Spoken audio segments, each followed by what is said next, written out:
You're listening to ADHD Support Talk Radio. ADHD Support Talk is brought to you by ADDclasses.com. Visit ADDclasses.com and sign up for helpful online events and resources today. I want to welcome you back to ADHD Support Talk. I'm your co-host, Lynne Edris. I am a productivity coach and an ADHD coach, so I help overwhelmed professionals get more done with ease so that they have more time, more energy, and even more money for the things that matter most to them. It's really not about doing more or working harder. It's about creating freedom and fulfillment.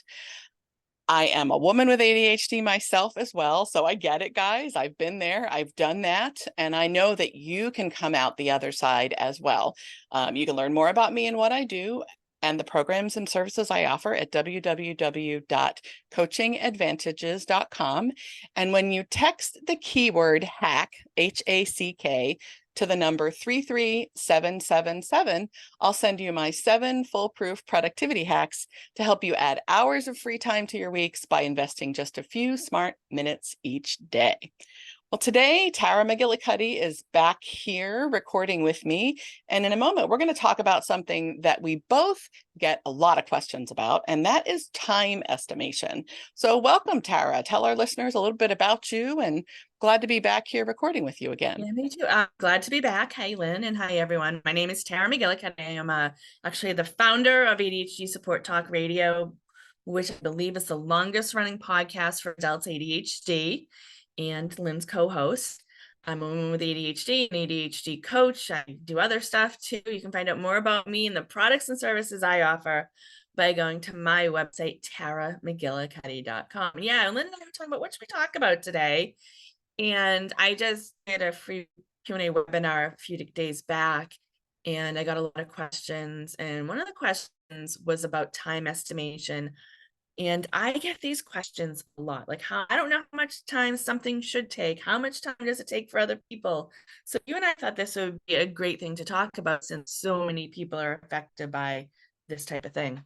Absolutely. It comes into play with lots of things, right? If you don't know how much time to allocate for something, you can't really plan effectively, right? And it's hard to keep yourself on track and all of those things. So it's a big issue for a lot of our clients. There are a lot of different things that come into play, right? We have the executive function stuff that is connected to time blindness itself, like how we perceive time differently than the rest of the world does, right? We have a difficult time, most of us with ADHD, estimating how long something's going to take, remembering how long things have taken in the past. Some of us have a really hard time kind of feeling the flow of time in a way that lines up with what the clock actually says, if that makes any sense. But there are lots of different ways that it shows up. Yeah. And like the question I got was like, how do I find out the baseline? How do I find out how much it takes for a typical person, average person? But I don't know if that, I mean, there's some things you know how long it takes, but even when you don't have ADHD, there's so many other factors to how long something takes. Just to think about like walking or running a mile. You ask 5 people how long it takes them to walk around a mile, you're probably going to have 5 totally different answers. And I think the same thing is, you know, with different projects and tasks. And you could probably spend time and energy interviewing people. Like say you work and you're all doing the same type of job. You could probably ask people, but there's so many different factors. And one of the answers to the question I had was that a lot of people exaggerate or make themselves good. So even if like you ask 5 people how long something takes and they tell you it took 20 minutes, you don't know if that's true. Or, right. You know, they're not probably timing it. They could just say how it probably takes 20 minutes. So I think it's important to understand how long it's taking you to do something and how long you realistically could work to, you know, speeding it up or, you know, getting better time, so to speak, to get it done. Absolutely. So there are a lot of things that come into play, and the way the human brain perceives time is going to be, it's going to be different for some of us than it is for others, right? So, I mean, that's one of the things that's typical ADHD is like not remembering time or not remembering periods of time themselves, because the way we experience time is often related to how interesting or stimulating something is in the moment. So things that are more things that are more interesting, more stimulating, more fun, we're more engaged with, time seems to go faster. And the things that are boring or that we are disengaged with or whatever, feel like they go slower. So sometimes that comes into play too with how you remember it and with how you think about like what you can expect in the future. Oh, that's going to take me forever, right? I hear that a lot from clients. So, and there are a lot of things that come into play with the amount of time that something actually takes. So I always encourage my clients, if it's something that you do often or something that you repeat in kind of a similar way, like a job function or something at home, like start timing yourself and collect some data that you can actually work with. I did that a lot in kind of my earlier years, kind of trying to get my ADHD stuff under control, especially when it came to the things that were making me late, like those things that I would like try to squeeze in or things that, would just kind of put me on the wrong side of being punctual. I started timing those things so that I actually had some data to work with, because some things take they feel like they take a minute or it almost feels like instantaneous, but it takes a whole lot more than you think it does. But when you time yourself, there's that built-in race against the clock, yes. so to speak. So it's not always You're true. probably gonna work at a quicker rate than you were when you weren't timing yourself. Kind of like it depends on, if something has a deadline. If you start working on it 2 weeks before, as opposed to the night before or 10 minutes before, whatever else it is, you have that built-in time clock. You have a fire lit under your, what. So there's so many things to take into account in that built-in stimulation motivation with just setting a timer. I mean, that's one of the reasons the Pomodoro method, works well, that we do co-working sessions. That's part of the reason co-working sessions work well, is because you have a timer. And there's marketing strategies for sales pages. When you have a timer on the sales page, people are more likely to sign up for that program. It stimulates your brain. It tells you. So timing it is helpful. I mean, maybe you should have somebody else time you type of thing that you don't know about. But that's the thing. There's so many factors that come to how long something takes. Absolutely. And knowing if you have like a range of time that something often takes you when you time it a few times, then that other stuff comes up, that sometimes we're faster than others, that sometimes we're more focused than others, and you can build in I always call it your fudge factor. So my fudge factor, even for things that I do often, is about 50%. Aside from the whole crap comes up and you just don't know what you're going to encounter, like if you're working with technology, we had some tech glitches before we started recording or whatever, but that fudge factor helps me a lot. And that also gives me a little room for transitioning in and kind of warming up and all of that, where if I'm timing myself, I'm usually timing myself when I'm actually starting the activity, like actually doing the thing, rather than the whole kind of getting ready, warming up, transitioning in. So play a little bit with it and see what you can learn about yourself, and what you can learn about the things that you do. But there are lots of things that you just don't, either you've never done them before, or it's a variation of something that you really have no idea how long it's going to take. So I know what I do with my clients, but what do you recommend? How do you approach those kinds of things, Tara? Well, I like to go or do approach it backwards sometimes, is just give yourself a time block, a window of time, set a timer for 30 minutes, an hour, whatever else it is, and just that is your designated time to work on whatever the project is or task. Right. And then if you do that enough, you can kind of gauge how much you get done in that amount of time. If it takes you 3 30-minute sessions to do something, maybe it takes you 90 minutes to do that whole project, depending on the day and what's going on and all that. So, I mean, that's the thing. But also, I just remember years ago when I first started getting connected to the ADHD community, one of the things was that the experts would say is, if you think something takes a certain amount of time, double or even triple it. So Yeah, that could just be, a thing. And also you call it like a fudge factor, but I just think it's having padding, It is. It is. because it's like when you drive. Right. I went someplace yesterday that was supposed to take 90 minutes and almost 3 hours because we hit traffic. So that's the type of thing, like stuff always comes up, especially like you were talking about, if it's something you may not have done before, you may not have processed the steps. You may not realize what you really need to do, or maybe you need to make a phone call. Maybe you don't have materials and tools you didn't have. So I just think it's always good, no matter what you're doing, to have some built-in padding. I mean, you could do with the dishes in your that you could lose your plumbing type of thing. Right. You never know what's going to happen. Right. So that padding is important. And one of the things that I'm kind of getting sidetracked or whatever, but one of the things that I do a lot with my quote fudge factor or whatever it is that you want to think about, padding or wiggle room or whatever, I go into that thinking I'm allocating this amount of time, and if I get it done faster, this is what I'm going to do. Like I'll say then it's bonus, and this is what I'm going to do just for me, that's fun, that I'll enjoy, kind of as a reward for getting it done faster at that time. I don't know if that makes any sense, but that's a way that I can kind of gamify it and also reward myself in a really positive way to do the thing a little bit faster.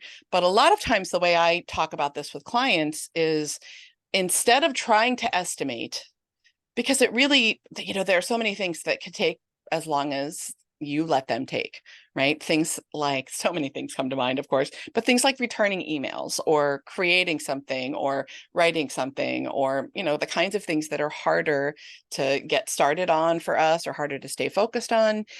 So give yourself, what I call a time budget. So instead of an estimation, think about the thing. What's the point of the thing? What's the value of the thing in terms of, everything that you have going on, and look at it with respect to what's on your calendar. What do you have on your plate today? So the question is something like, given what I have on my plate today, this is how much time this thing is worth. And that's a different way of thinking about it. So instead of estimating, I'm allocating, or I'm budgeting. A lot of my clients don't like the word budgeting, but I'm allocating. So I'm deciding up front, okay, this is what this is worth to me. And then I go in and go, if I think it's worth 90 minutes and I can get it done in 60, I'm going out for a coffee, or I'm going to go, sit in the sun for a half an hour. I'm going to go take a walk, or I'm going to call a friend, or something fun that's like just for me, that I can actually really look forward to and then feel good about when I do get the thing done early. But it sounds like semantics, but it's a really different way of thinking about it. Yeah. And I think, approaching it differently can be very helpful. And sometimes you might approach different tasks or different projects different ways. Maybe sometimes you time it to see how much it takes. You realize that type of project or task, it's helpful to do it that way. Maybe other times you do kind of like what I did, and you just, set a timer and, work in spurts. So maybe you do what you do, which is somewhat similar to what I said, and, just see what works best. And it might be based on the type of thing you're doing. It might be based on your day. It might just be you find one of the strategies just works best for you in general. Right. And then, think about what's really going on. You talked a little bit about when you set your timer, it's when you actually start the task or project. Right. But a lot of times we don't have all the material. We're in that planning thing. Right. And maybe we don't have the exact procedure because we're putting it off because we haven't gotten clear enough on what needs to be done. Maybe because we haven't done it before. We did it before, it was just too much and we don't want to deal with it. So those things to really look at.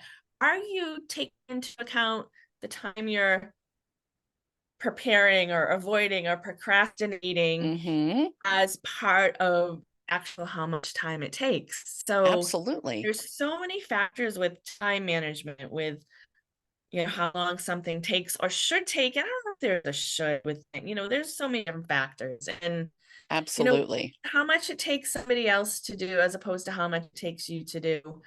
I don't know how helpful it really is to gauge it against other people with most things. I'd say not. It's not helpful at all. Yeah. And it's probably not healthy at all, because there are Yeah. things that you probably do faster than other Yeah. people, things that are easier for you than other people. So I I mean, think that, go ahead. yeah, maybe if you're collaborating and you're working with other people, it makes sense to understand how long it takes them. That's not only for their benefit, that's for your benefit. Right. But Absolutely. those things, it's just how long it take you. Do you have all the materials? And, if you figure out how long it's taking you, maybe you can work at speeding it up, if that even matters to you. Because for me, it's about getting it done. And I don't really time myself on most things unless I have things like a busy day in my schedule where it's important that I get out of the house. But the average thing is like, okay, it sense that I'm going to work on it till it's done. And I don't always I usually don't Yeah. time myself. Very rarely do I. Yeah. There are so many things that come into play. And one of the things we were talking about before we started the recording is it is so situational, and every situation is different, and every day is different, and every single one of us is different. So it's important to analyze. It's important to reflect, right? So when something maybe takes you longer than you thought, or you're surprised by how long something took, or, you are concerned about how long something took or whatever, take a second just to reflect and think, like, what really happened here? Like, Yeah. did it take me a long time to warm up? Did it take me a long time to transition in? When did I actually really get started on the thing? Was I doing other little, avoidance things, instead of getting started on it? So that you can learn from that. You can take that stuff into account next time if you need to. You can try to do things to make it easier to transition in, but you've got to account for transitioning in. You've got to account for focus. Did you get distracted in the middle and find yourself doing something else? I mean, those are all things that you can, if you learn, if you analyze, if you observe without judgment, without being mean to yourself, without shame, without blame, you can learn to make those things that are kind of external and internal factors that make you take longer a little better all the time. Like, you can account for them. It's huge. Distractions and interruptions are big ones. Big. Because it can, depending on what it is, depending on your makeup, transitioning back to whatever you were doing before can be hard. It can take, maybe some people are instantly back to it after they get distracted or interrupted, but some of us don't. And some of us might, get so distracted that we come back to it 3 hours later, type of thing. So those are to really pay attention to. And maybe also, before you get started, think about, are there any possible distractions that I can eliminate and minimize? And, do we have boundaries with interruptions? Like, unless it's a life or death type situation, I'm going to attend to the other thing after I've completed this or completed the time I've allotted. Those are big things. They are big things. Yeah, it's the transitioning back can be very challenging. Or two, I mean, you talked about transitioning in the beginning, but the interruptions, huge. And depending on the type of interruption, whether it's distraction, an emergency, or just, I don't know, or something inside you, noise just those are things there's so many things at play. But I mean, I think we're talking about lots of different things. I don't mean to overwhelm people. It's good to realize these are factors in how long. Absolutely. And so you've got to look at what those factors are. And over time, you can do what you can to mitigate them, right? So when I'm working in, I call it like a focused work block, I'm using my quotey fingers, right? When I'm working in a focused work block on something, and usually I think of the time that way because it's dedicated to this thing that I need to work on. There probably some kind of timeliness element to it. And that's when I do what I can to prevent the external stuff, right?